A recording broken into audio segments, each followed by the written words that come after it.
nossa tendência de sermos desertores da política e colocarmos as nossas esperanças na atuação dos juízes tem nos levado a não compreender que num país que clama por justiça social, a boa alocação de recursos públicos do ponto de vista da eficiência define quem vai viver e quem vai morrer, quem vai comer e quem vai passar fome. Um conjunto de decisões que determine, por exemplo, a construção de restaurantes populares, que é uma solução populista, demagógica, altamente ineficiente, ao invés de, por exemplo, distribuição de recursos diretamente à população, como é o caso do Bolsa Família, de distribuição, como alguns países se faz, como nos Estados Unidos chamam de food stamps, que são tickets em que o sujeito tem acesso apenas à comida, são soluções muito mais eficientes, que ao fim e ao cabo atingem a muito mais pessoas e representam políticas públicas muito mais abrangentes e efetivas.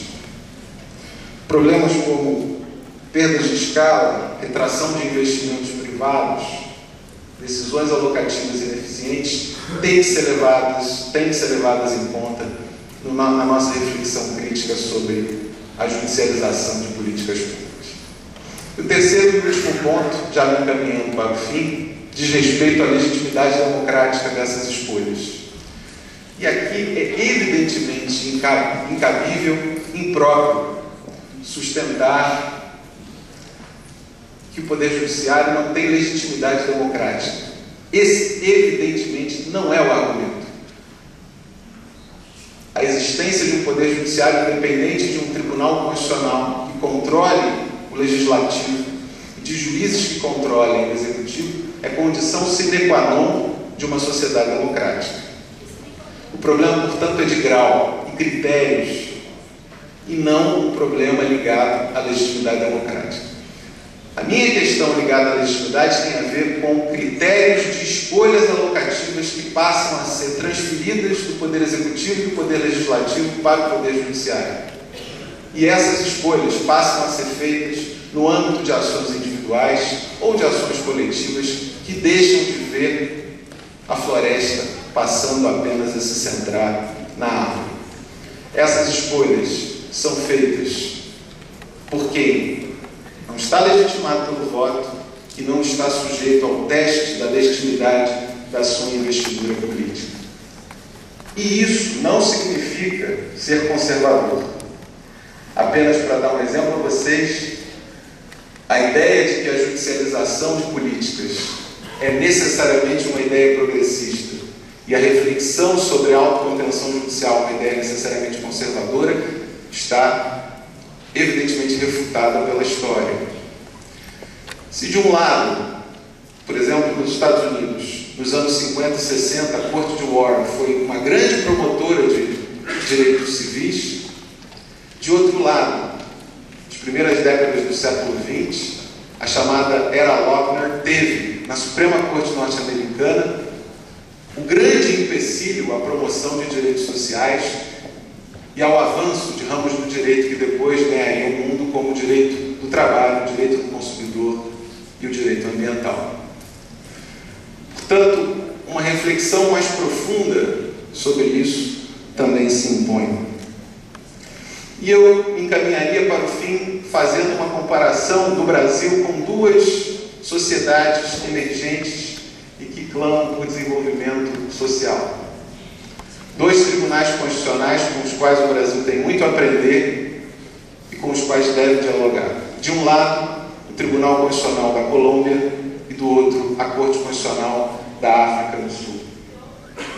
Certamente, os intelectuais colombianos, juristas com os quais temos tido cada vez maior contato, e o Tribunal Constitucional da Colômbia tem proferido decisões notáveis no campo dos direitos sociais. Mas são decisões que levam de tal forma as políticas públicas a serem conduzidas pelo Poder Judiciário que os resultados têm sido problemáticos do ponto de vista da isonomia, da eficiência e da legitimidade democrática. Os resultados da ampla judicialização de direitos sociais na Colômbia são ruins. Do outro lado do Atlântico, a Corte Constitucional da África do Sul também adota uma postura ativista, mas uma postura ativista atenta a esses elementos que eu mencionei.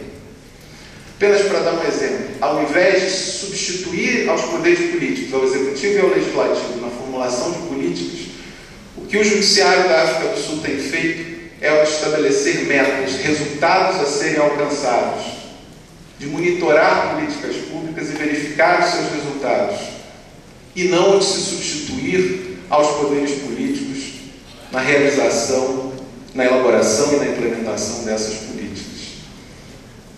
Certamente, o Brasil encontrará um caminho intermediário entre esses dois polos, no sentido de preservar, de um lado, o espaço necessariamente ocupado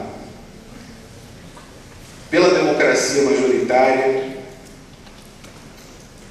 pela elaboração técnica de políticas públicas as mais eficientes possíveis, e do outro lado, a garantia da implementação de direitos no monitoramento mais amplo dessas políticas pelo Poder Judiciário. Para concluir, eu mencionaria aqui, os que podem ter considerado a minha exposição, uma exposição de um lado um pouco cética ou pessimista em relação ao papel do Judiciário, e de outro lado, utópica, talvez ingênua em relação ao avanço da democracia no Brasil, no plano dos poderes executivo e legislativo, um verso de um imenso poeta gaúcho, Mário Quintana: se as coisas são impossíveis, não é motivo para não querê-las. Que tristes os caminhos, não for a presença distante das estrelas. Muito obrigado.